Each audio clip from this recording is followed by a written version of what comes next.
ഇവർ എല്ലാ ദിവസവും രാവിലെ നമ്മൾ ഇതുവഴി പോകുമ്പോൾ ഓട്ടോറിക്ഷയുടെ പെർമിറ്റ് എന്തായി എന്ന് സ്ഥിരമായി ഇവർ അന്വേഷിക്കുകയാണ്. നമ്മളാണെങ്കിൽ ഇതിന്റെ പിന്നിൽ എങ്ങനെയാണ് ഇതൊന്ന് തീരം കരക്കടിയുക എന്നുള്ള പ്രതിസന്ധിയിലാണ്.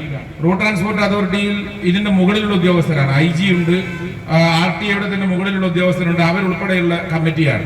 അപ്പൊ അവരുടെ മുമ്പിൽ നമ്മൾ കാര്യകാരണ സഹിതം വിശദമായിട്ട് ഇതിന്റെ റിപ്പോർട്ട് പറഞ്ഞു. ഇന്ന കാരണങ്ങൾ കൊണ്ട് ഇന്ന പ്രദേശങ്ങളിൽ മലപ്പുറം ജനസാന്ദ്രത കൂടി, ആലത്തൂർപ്പടിയെ കുറിച്ചൊക്കെ നമ്മൾ ഏറെക്കുറെ 10,000-ലേറെ ആളുകൾ ഒരുപക്ഷെ കുട്ടികളും മുതിർന്നവരുമായിട്ട്, കാരണം MMET സ്കൂള്, മാദിനി കീഴിലുള്ള ഒരുപാട് കോളേജുകൾ, MCT BEd കോളേജ്, അവിടെ തന്നെ ലോ കോളേജ്, അവിടെ തന്നെ TTC കോളേജ്, MMETയുടെ TTC കോളേജ്, MSP ഫയറിംഗ് റേഞ്ചിൽ നിന്ന് ആഴ്ചയിൽ നാട്ടിലേക്ക് പോകുന്ന ആളുകൾ, അങ്ങനെ 10,000-ഓളം വരുന്ന ആളുകളൊക്കെ വരുന്നൊരു അങ്ങാടിയാണ്. അവിടെയുള്ള ഓട്ടോറിക്ഷക്കാർക്ക് പെർമിറ്റ് കൊടുക്കാതിരിക്കുന്നതിന്റെ ന്യായീകരണം എന്താണെന്ന രീതിയിൽ നമ്മളൊരു കത്ത് എഴുതുകയുണ്ടായി. ആ കത്ത് വീണ്ടും ജില്ലാ കളക്ടർക്ക് തന്നെ തിരിച്ചയച്ചു. ജില്ലാ കളക്ടർ അപ്പോഴേക്ക് പുതിയ കളക്ടർ വരികയുണ്ടായി. അതിനിടയിൽ നമ്മുടെ ഓട്ടോറിക്ഷ കുട്ടികൾ ഒരു ദിവസം എല്ലാവരും കൂടി വന്ന് പറഞ്ഞു, ഇന്നലെ പോലീസ് വന്നു, 5,000 രൂപ ഫൈൻ ഇട്ടിട്ടുണ്ടെന്ന് പറഞ്ഞു. ഇവരൊക്കെ കൂടി എന്റെ ക്യാബിനിൽ വന്നു. അപ്പൊ തന്നെ മൈലപ്പുറത്തുള്ള കൗൺസിൽ പറഞ്ഞു അവിടെയും 5,000 രൂപ ഫൈൻ ഇട്ടിട്ടുണ്ട്.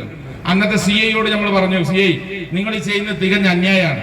നിങ്ങൾ ഈ ഇവർക്ക് പെർമിറ്റ് കൊടുക്കാത്തതിന്റെ ഉത്തരവാദിത്വം നിങ്ങൾക്കാണ്. അവരുടെ പെർമിറ്റ് നിങ്ങൾ തടയുകയും ചെയ്തു. ഈ പാവങ്ങൾക്ക് 5,000 രൂപ, ഒരാൾക്ക് ഒരു 5,000 രൂപ അടക്കണമെങ്കിൽ എത്ര ദിവസം ഓടേണ്ടി വരും? അതുകൊണ്ട് ഒരു കാരണവശാലും നിങ്ങൾ ആ നടപടിയായിട്ട് മുന്നോട്ട് പോകരുത്. അന്നത്തെ CI പറഞ്ഞു, ഒരു കാര്യം ചെയ്യൂ, തൽക്കാലം ഞാനതാ ആ പ്രോസസ് അവിടെ പകുതി വെച്ച് നിർത്താം, പക്ഷെ ഇത് സ്ഥിരമായി പരിഹരിക്കണമെങ്കിൽ ഇവർക്ക് പെർമിറ്റ് കിട്ടിയേ മതിയാകൂ എന്ന് പോലീസ് വീണ്ടും പറയുണ്ടായി. വീണ്ടും നമ്മൾ RTO മാറി വന്നു. അപ്പോഴേക്ക് കലക്ടർ മാറി വന്നു. കലക്ടർ നേരിട്ട് ഞങ്ങൾ എല്ലാവരും കൂടി പോയി കണ്ടു. ഓട്ടോറിക്ഷ പ്രതിനിധികൾ എൻ്റെ അടുത്തായിട്ട് കത്ത് തന്നു. ചെയർമാൻ എന്ന രീതിയിൽ ഇതിന്റെ മെമ്മോറണ്ടായിട്ട് ജില്ലാ കലക്ടർ പോയി കണ്ടു. കലക്ടർ അടുത്ത് ഇതിന്റെ എല്ലാ കാര്യങ്ങളും പറഞ്ഞപ്പോൾ കലക്ടർ പറഞ്ഞു, നിങ്ങൾ RTOയുടെ നേതൃത്വത്തിൽ ഒരു കമ്മിറ്റി ഉണ്ടാക്കിയിട്ട് ഇത് പരിശോധിക്കാൻ വേണ്ടി ഓരോ സ്ഥലത്തും ഈ പറയുന്ന പെർമിറ്റ് കൊടുക്കാനുള്ള അവസരം ഉണ്ടോ എന്ന് നോക്കണം. അപ്പൊ ഞാൻ കലക്ടറുടെ അടുത്തും RTOയുടെ അടുത്തും പറഞ്ഞു, ഇത് പുതിയ ആയിട്ടുള്ള പെർമിറ്റ് അല്ല. നിലവിൽ ഇപ്പൊ 90 ചില്ലറ ഓട്ടോറിക്ഷ ആലത്തൂർപ്പടിയിൽ മാത്രം പെർമിറ്റ് ഇല്ലാത്തതുണ്ട്. ഞങ്ങൾ ഇതിന്റെ കണക്കെടുത്തപ്പോൾ 386 ഓട്ടോറിക്ഷ ഓടുന്ന ഓട്ടോറിക്ഷയ്ക്ക് പെർമിറ്റ് ഇവിടെ അവസരമില്ല. പുതുതായിട്ട് നിങ്ങൾ റോഡ് ഉണ്ടാക്കണ്ട, വീതി ഉണ്ടാക്കണ്ട, പക്ഷേ ആ ഓട്ടോറിക്ഷ നിർത്തിയിടുന്നുണ്ടല്ലോ, അത് അവർക്ക് നിയമപ്രാബല്യമാക്കി കൊടുക്കാനുള്ള ഉത്തരവാദിത്വം രാജാക്കന്മാർ ഭരിക്കുന്ന അറബ് രാജ്യത്ത് പോലും പൊതുമാപ്പൊക്കെ നിൽക്കുന്ന ഘട്ടത്തിൽ ജനാധിപത്യ രാജ്യത്തിൽ ജനങ്ങളോടനുബന്ധിച്ച് ഒരു നിലപാടെടുക്കണമെന്ന് ഞാൻ പരസ്യമായി അന്ന് ഞാനും ഷിയാബ് ഉൾപ്പെടെയുള്ളവരുണ്ട് RTOയോട് പറയുണ്ടായി. ഏറെ സന്തോഷമുണ്ട്. അന്ന് RTO പറഞ്ഞു, നിങ്ങൾ പറയുന്നതിന്റെ അപ്പൊ ഇതിനകത്ത് വേറെ അഴിമതി വരും, പ്രശ്നം വരും, അങ്ങനെ എന്തെങ്കിലും വരുന്നെങ്കിൽ ആ നിമിഷം നിങ്ങൾ നിർത്തിവെച്ചോളൂ.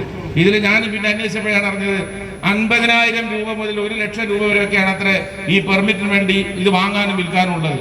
50,000 1,00,000 രൂപയ്ക്ക് എവിടെ നിന്നാണ് ഓട്ടോറിക്ഷക്കാർ കൊടുക്കുക? ഇന്ന് അഭിമാനമുണ്ട്, 360 രൂപ മാത്രമാണ് ഈ മുഴുവൻ ഓട്ടോറിക്ഷ ഡ്രൈവർമാരും ഗവൺമെന്റിലേക്ക് അടവാക്കിയത് എന്നുള്ളതാണ്. ഇതിനുമായി മുന്നോട്ട് പോയ സമയത്ത് വലിയ പ്രശ്നങ്ങൾ വന്നു. നിലവിലുള്ള ഓട്ടോറിക്ഷയുടെ പ്രതിനിധികൾ എല്ലാവരും കൂടി പ്രകോപിതരായിട്ട് വന്നു. ഞാൻ പറഞ്ഞു, നിങ്ങളെ വീട്ടിലും ഭാര്യയുണ്ട്, നിങ്ങളെ വീട്ടിലും മക്കളുണ്ട്, നിങ്ങൾക്കും ജീവിക്കണം, ഇവർക്കും ജീവിക്കണം. ഇവരുടെ കയ്യിൽ കടലാസില്ലാതെ പോയി എന്നുള്ളതിന്റെ പുറത്ത് എന്നും ഇവർ ഈ പ്രയാസത്തിലും എന്നും പിടിച്ചുകൊണ്ടുപോകുന്ന അവസ്ഥയിൽ നിങ്ങൾ ദയവ് ചെയ്ത് സഹകരിക്കണം. കോടതിയിൽ പോകുമെന്ന് പറഞ്ഞു. ഞാൻ അവരോട് പറഞ്ഞു, നിങ്ങൾ പ്രശ്നത്തിന് നിൽക്കണ്ട, കോടതിയിൽ പോയാൽ അതേ കോടതിയിൽ തന്നെ ഞങ്ങളും പോകുമെന്ന് ഞാൻ അവരോട് സ്നേഹബുദ്ധിയ പറയുണ്ടായി. വിരോധം കൊണ്ടൊന്നുമില്ല, കാരണം ഇതൊരു തീരുമാനമാക്കണമല്ലോ. കൊല്ലങ്ങളായി ഇതിന്റെ പിന്നിൽ നടക്കാൻ തുടങ്ങിയിട്ട്. പിന്നീട് വന്ന RTOയുടെ മുമ്പിൽ ഇതിൽ പ്രത്യേകമായിട്ട് നമ്മൾ മനസ്സ് നിറഞ്ഞ് കയ്യടി കൊടുക്കേണ്ടത് പ്രിയപ്പെട്ട സഹപ്രവർത്തകൻ AP ഷിയാബിനാണ്. ഈ കടലാസിന്റെ ഓരോ ഘട്ടത്തിലും എന്നോട് ഓട്ടോറിക്ഷ കുട്ടികൾ അത് പറഞ്ഞു, നിങ്ങൾ ഇന്ന കടലാസുമായിട്ട് നമുക്ക് ഇന്ന് പോവല്ലേ എന്ന് ചോദിച്ച് ഒരു ദിവസം രാവിലെ മുതൽ വൈകിട്ട് വരെ കാത്തിരുന്ന് എന്തെങ്കിലും കാരണവശാൽ നടത്തില്ലെങ്കിൽ പിറ്റേ ദിവസം വീണ്ടും രാവിലെ വന്ന് നമുക്കൊന്ന് RTOയുടെ അടുത്തേക്ക് പോവല്ലേ എന്ന് ചോദിച്ച് 10-11 തവണ RTOയുടെ അടുത്ത് ഞങ്ങൾ പോയി. RTO അവസാനം ഷിയാബിനെ ഒറ്റക്ക് വിളിച്ചിട്ട് പറഞ്ഞു, ഇതൊരു പ്രോട്ടോകോൾ ലംഘനമാണ്, ഒരു ചെയർമാൻ അങ്ങോട്ട് ചെല്ലുന്നതിൽ ചില സാങ്കേതിക പ്രശ്നങ്ങളുണ്ട്, ഇനി നിങ്ങൾ അദ്ദേഹത്തിന് ഇങ്ങോട്ട് കൊണ്ടുവരരുത്, ഞാൻ ആവശ്യമുണ്ടെങ്കിൽ അറിയിച്ചാൽ മതിയെന്ന്. പക്ഷേ RTO അതിൽ കാണിച്ചൊരു മാന്യത, നമ്മൾ ഇത്രയധികം ചെല്ലുന്നതിന്റെ പിന്നിലുള്ള കാരണം എന്താണ് എന്ന് അന്വേഷിച്ചു.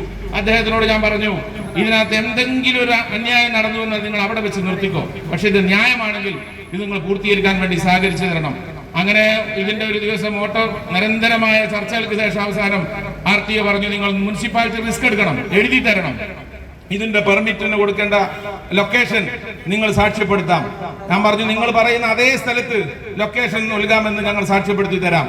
അങ്ങനെ ആരംഭിച്ച് ഒരു ദിവസം ഇതിന്റെ വീഡിയോ ഇട്ടതോടുകൂടി പെർമിറ്റിന്റെ നാനാഭാഗത്തും പെർമിറ്റ്. അപ്പോഴാണ് ഈ പെർമിറ്റ് എത്ര വലിയ പ്രശ്നമാണെന്ന് എനിക്കടക്കം മനസ്സിലായത്. നാനാഭാഗത്തുനിന്നും RTOയുടെ വിളിച്ചു, എന്നോട് പറഞ്ഞു പത്തനംതിട്ട RTO ഇന്നലെ വിളിച്ചിട്ട് ചോദിച്ചു, മലപ്പുറത്തൊക്കെ RTOന്റെ പണി മുനിസിപ്പൽ ചെയർമാനോ എടുക്കുന്നത്, അയാൾ എങ്ങനെയാണ് പെർമിറ്റ് കൊടുക്കുക എന്നോട് ചോദിച്ചു. നിങ്ങൾ എന്ത് പണിയാണ് കാണിച്ചത്? ഞാൻ സത്യത്തിൽ ഇവിടുത്തെ ഓട്ടോറിക്ഷക്കാരോട് നിങ്ങളെല്ലാവരും രാവിലെ ബസ് സ്റ്റാൻഡ് ഓഡിറ്റോറിയത്തിൽ എത്ര എന്നാ പറഞ്ഞത്? ഇത് പോയി എങ്ങനെയാണ് എനിക്കെന്നറിയില്ല. വാട്സപ്പിന്റെ സോഷ്യൽ മീഡിയയുടെ കാലല്ലേ. അവിടെ എത്തി. അപ്പൊ RTO പറഞ്ഞു അത് വലിയ പ്രശ്നമായല്ലോ, ഉദ്യോഗസ്ഥന്മാർ ചോദിച്ചിട്ടുണ്ട്. അപ്പൊ ഞാൻ പറഞ്ഞു നമ്മളേതായാലും മുന്നോട്ട് പോയി. നിങ്ങളിതിൽ നിന്ന് എന്തെങ്കിലും പ്രശ്നം ഉണ്ടെങ്കിൽ നമുക്ക് അപ്പം ആലോചിക്കാം. എന്തെങ്കിലും പ്രശ്നം വരുമെന്ന് കരുതി ദയവേത് ഈ പ്രക്രിയയെ നിങ്ങൾ പകുതി വഴിയിൽ വെച്ച് നിർത്തരുത്. അതിനിടയിൽ വീണ്ടും പരാതി കൊടുത്ത് ഇങ്ങനെ സ്ഥലമില്ല എന്ന് പറഞ്ഞു. എനിക്ക് സന്തോഷമുണ്ട്.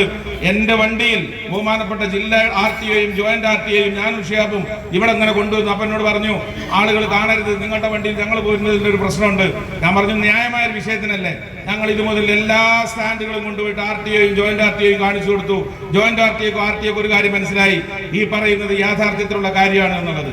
അങ്ങനെ അവർക്ക് കൂടി ബോധ്യപ്പെട്ടപ്പോഴാണ് ഏറെ അഭിമാനമുണ്ട്. ഞാൻ ഈ പെർമിറ്റ് നോക്കിയപ്പോൾ അതിൽ എഴുതിയിട്ടുണ്ട് the permit given as per the decision by Malappuram municipality പറഞ്ഞതിനാൽ ഞങ്ങൾ പെർമിറ്റ് കൊടുക്കുന്നുവെന്ന് മുഴുവൻ പെർമിറ്റിന്റെ രേഖകളിലും എഴുതി വെച്ചത് ഞാൻ ഇപ്പോഴാണ് ആ കാര്യം ആ ഡോക്യുമെന്റ് നോക്കിയപ്പോൾ കണ്ടത്. എന്നോട് ഷിയാബ് പറഞ്ഞിരുന്നു മുനിസിപ്പാലിറ്റി പറഞ്ഞതിനാൽ കൊടുക്കുന്നുവെന്ന് അവർ എഴുതും എന്ന് പറഞ്ഞിട്ടുണ്ട്. ഒരു കുഴപ്പമില്ല, മുനിസിപ്പാലിറ്റി പറയുന്നത് ന്യായം മാത്രമാണ് എന്നുള്ള ഉറച്ച ബോധ്യത്തിലാണ് ഞങ്ങൾ ഈ ദൗത്യവുമായി മുന്നോട്ട് പോയത്. ഏതായാലും വളരെ സന്തോഷമുണ്ട്. മറ്റൊന്നുമല്ല, സാധാരണക്കാരായ ഏറെക്കുറെ 10-20 വർഷത്തിലേറെയായി പൊതുപ്രവർത്തനത്തിന്റെ ഭാഗമായി യുവജന രാഷ്ട്രീയത്തിന്റെ ഒക്കെ ഭാഗമായി കാസർഗോഡ് മുതൽ തിരുവനന്തപുരം വരെയുള്ള യാത്രയിൽ ഉൾപ്പെടെ 20-25 ദിവസം തുടർച്ചയായി നേതാക്കന്മാരോടൊപ്പം സഞ്ചരിക്കാനുള്ള അവസരം ലഭിച്ചിട്ടുണ്ട്. പക്ഷേ ജീവിതത്തിൽ ഇങ്ങനെ മനസ്സും ശരീരവും മനസ്സറിഞ്ഞ് പങ്കെടുത്ത ഒരു യാത്ര നിങ്ങൾ ഇവിടെ മച്ചിങ്ങിൽ നിന്ന് ആരംഭിച്ച് ഇവിടെ അവസാനിച്ച യാത്രയാണ് എന്ന് ഞാൻ പറയുന്നത്. കാരണം ഇതിനകത്തൊരു കൃത്രിമവും ഇല്ല, ഇതിനകത്ത് ആരെയും വിളിച്ചു വരുത്തിയതല്ല, ഇതിനകത്ത് ആരെയും സാക്ഷിച്ചു വന്നതല്ല. മനസ്സറിഞ്ഞ് നിങ്ങളുടെ ഒരു ജീവിതത്തിന്റെ അവസരത്തിന് ലഭ്യമായ അവസരത്തിന് നിങ്ങൾ കാണിക്കുന്ന മികവുള്ള നിങ്ങളുടെ നന്ദിയായി ഞാൻ മനസ്സ് നിറഞ്ഞ് നിങ്ങളുടെ ഈ സ്വീകരണത്തിന് ഹൃദയം നിറഞ്ഞ് കാണാൻ ആഗ്രഹിക്കുകയാണ്. സാധാരണ ഞങ്ങളൊക്കെ പരിപാടി നടത്തുമ്പോൾ പല സ്പോൺസർമാരെടുത്തൊന്നും ഫണ്ട് കണ്ടെത്തും പരിപാടി നടത്താൻ. പക്ഷെ ഇവരെന്നോട് പറഞ്ഞു ഓട്ടോറിക്ഷക്കാർ ഓരോരുത്തരും പണം കണ്ടെത്തിയാണ് ഇന്ന് ഈ ആഘോഷം മുഴുവൻ നടത്തിയതെന്ന് പറയുമ്പോൾ നിങ്ങൾ എത്രമാത്രം ആഗ്രഹിച്ചൊരു ആവശ്യമായിരുന്നു ഇതെന്നുള്ളത് ഇത് തെളിയിക്കുകയാണ്. ഏതായാലും മാത്രമല്ല, ചരിത്രത്തിൽ ആദ്യമായിട്ടാണ് മുഴുവൻ ഓട്ടോറിക്ഷ തൊഴിലാളികൾക്കും മുനിസിപ്പാലിറ്റിയുടെ പൈസ ഉപയോഗിച്ച് ഇൻഷുറൻസ് നടപ്പിലാക്കിയ കേരളത്തിലെ ഒരേ ഒരു നഗരസഭ നമ്മുടെ മലപ്പുറം നഗരസഭയാണ്.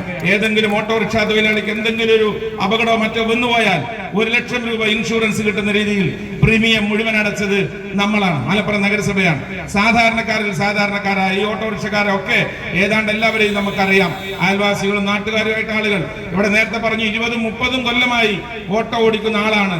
20-30 വർഷം ഓട്ടോ ഓടിച്ച ആളും ഇന്നും അതേ ജോലി ചെയ്യുന്നുവെങ്കിൽ അവർ ജീവിത സന്ധാരണത്തിന് എത്രമാത്രം ബുദ്ധിമുട്ടുന്നു എന്നുള്ളതിന്റെ തെളിവാണ്. അവരതേ ജോലി തന്നെ ചെയ്യേണ്ടി വരുന്നു, മറ്റൊരു മേഖലയിലേക്ക് പോകാനാവാതെ. അത്തരത്തിലുള്ള ആളുകളെ സഹായിക്കാൻ ലഭ്യമായ ഒരു അവസരം ഏതാനും ഒരാഴ്ചകൾക്കുള്ളിൽ ഞങ്ങളുടെയൊക്കെ ചുമതല തെരഞ്ഞെടുപ്പിന്റെ പുതിയ പ്രഖ്യാപനം വരുന്നതോടുകൂടി അവസാനിക്കുകയാണ്. പക്ഷെ നിറഞ്ഞ സംതൃപ്തിയുണ്ട്. ഞാൻ നിൽക്കുന്ന ഈ പ്രദേശം ഉൾപ്പെടുന്ന പ്രദേശത്തിൽ നിന്ന് വിജയിച്ചു വന്നു. ഇന്ന് 3 പദ്ധതികൾക്കാണ് ഈ മണ്ണിൽ. ഒന്ന് ഓട്ടോറിക്ഷയുടെ പെർമിറ്റ്, മറ്റൊന്ന് പുതിയ ആശുപത്രിയുടെ തറക്കല്ലിടൽ, മറ്റൊന്ന് തട്ടാറ പ്രദേശത്തെ ആളുകൾക്ക് കുടിവെള്ളം കൊടുക്കൽ. 19 കോടി രൂപ 30-ാം വാർഡിൽ മാത്രം കൊണ്ടുവരാൻ കഴിഞ്ഞു. സെൻട്രൽ സ്കൂൾ കേരളത്തിൽ ആദ്യമായിട്ടാണ് ഗവൺമെന്റ് LP സ്കൂളിൽ മുഴുവൻ ക്ലാസ് റൂമുകളിലും AC ഉള്ള സ്കൂള് നമ്മൾ ഈ സെൻട്രൽ സ്കൂളിൽ നിർമ്മിച്ചാണ് താഴേക്ക് ഇറങ്ങിപ്പോരുന്നത്. സന്തോഷമുണ്ട്. ഏറ്റവും സാധാരണക്കാരായ ഏറ്റവും സമൂഹത്തിൽ പരിഗണിക്കേണ്ടതുണ്ട് എന്ന് ബോധ്യമുള്ള ആളുകൾക്ക് വേണ്ടി കഴിയാവുന്നതിന്റെ പരമാവധിയും പൂർത്തിയാക്കി എന്നുള്ള ലക്ഷ്യത്തോടും പൂർണ്ണ സംതൃപ്തിയോടും കൂടിയാണ് ഈ ദൗത്യം പൂർത്തിയാക്കി ഞങ്ങളെല്ലാവരും ഈ ചുമതലയിൽ നിന്ന് മാറാനിരിക്കുന്നത്. എല്ലാ ഓട്ടോറിക്ഷ ഡ്രൈവർമാരോടും നിങ്ങൾ കാണിച്ചിട്ടുള്ള നിങ്ങളുടെ ഈ സ്നേഹ വായ്പിന് മനസ്സ് നിറഞ്ഞ് സന്തോഷം അറിയിക്കുകയാണ്. വീണ്ടും ഈ സർട്ടിഫിക്കറ്റ് നിങ്ങളുടെ കയ്യിൽ എത്തുന്നതിന്റെ പിന്നിൽ പ്രത്യേകിച്ച് പ്രിയപ്പെട്ട സഹപ്രവർത്തകൻ AP ഷിയാബിനെ വീണ്ടും പറയാതെ പോകുന്നത് അന്യായമായിരിക്കും എന്നുള്ളത് കൊണ്ട് പ്രത്യേകമായി ഞാൻ സഹപ്രവർത്തകന്റെ പ്രവർത്തനങ്ങളെ ഒന്നുകൂടി നിങ്ങളുടെ മുമ്പാകെ പ്രശംസിക്കുന്നതിന് വേണ്ടി ഈ അവസരം ഉപയോഗപ്പെടുത്തുകയാണ്. കാരണം അതിലെന്തൊക്കെ പ്രശ്നങ്ങളുണ്ടെങ്കിലും അഥവാ അതിനിടയിൽ ഈ പണിയൊക്കെ നടക്കുന്നതിൽ ഉദ്യോഗസ്ഥയുടെ ഭർത്താവ് മരിച്ചുപോയി. അങ്ങനെ 10-20 ദിവസം ഇത് നിന്നുപോയി.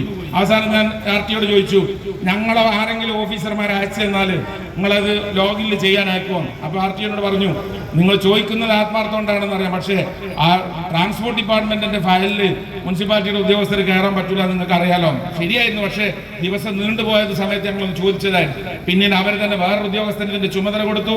മുഴുവൻ ആളുകൾക്കും ഞാൻ കൃത്യമായി പറയുന്നു, കഴിഞ്ഞ ദിവസം ഞാൻ ആർടിയോട് സംസാരിച്ചു. ഇത് മാത്രമല്ല, നിങ്ങളുടെ എല്ലാവരുടെയും സ്റ്റിക്കറും നിങ്ങളുടെ കയ്യിൽ ഏൽപ്പിച്ച് ഈ ഭരണസമിതിയുടെ കാലാവധിയിൽ നിന്ന് ഇറങ്ങിപ്പോവുകയുള്ളൂ എന്ന് ഞാൻ ഉറപ്പ് പറയുകയാണ്. ഇവിടെ ഇനി ബാക്കിയുള്ളവരുണ്ട്, കുറച്ചാളുകളുടെ പ്രോസസ് നടന്നുകൊണ്ടിരിക്കുകയാണ്. 100% ആ ഓഫീസിലിരുന്ന് അത് പൂർത്തീകരിച്ച് എല്ലാവരുടെയും നിങ്ങളുടെ മുഴുവൻ ഈ യാത്രയും ഓട്ടോറിക്ഷയുമായി ബന്ധപ്പെട്ട പ്രശ്നങ്ങളും നമ്മൾ പൂർത്തീകരിക്കും. കഴിഞ്ഞ ദിവസം ആർടിഒ എന്നോട് പറഞ്ഞത്, കഴിയുന്നുണ്ടെങ്കിൽ നിങ്ങൾ യോഗം വിളിച്ചോളൂ. ഞാൻ നമ്മുടെ ട്രാഫിക് എസ് ഐ സംസാരിച്ചത് എല്ലാവർക്കും ഒരു സ്റ്റിക്കർ കൂടി കൊടുത്താൽ ഇതിന്റെ അവസാനത്തെ പ്രവർത്തനവും പൂർത്തിയായി. ഏതായാലും ഒരുമിച്ച് നിന്നാൽ, ആളുകൾക്ക് വേണ്ടി ഒരുമിച്ച് നിന്നാൽ നമ്മുടെ ലക്ഷ്യങ്ങൾ പൂർത്തീകരിക്കാൻ കഴിയുമെന്നുള്ളതിന്റെ തെളിവാണ് നമ്മുടെ ഈ ഓട്ടോറിക്ഷയുമായി ബന്ധപ്പെട്ട പ്രവർത്തനങ്ങളിൽ നമുക്ക് പൂർത്തീകരിക്കാൻ കഴിഞ്ഞത് എന്ന് സാന്ദർഭികമായി സൂചിപ്പിക്കുകയാണ്. നിങ്ങൾ കാണിച്ച സ്നേഹവായ്പിന്, നിങ്ങൾ കാണിച്ച സാധാരണ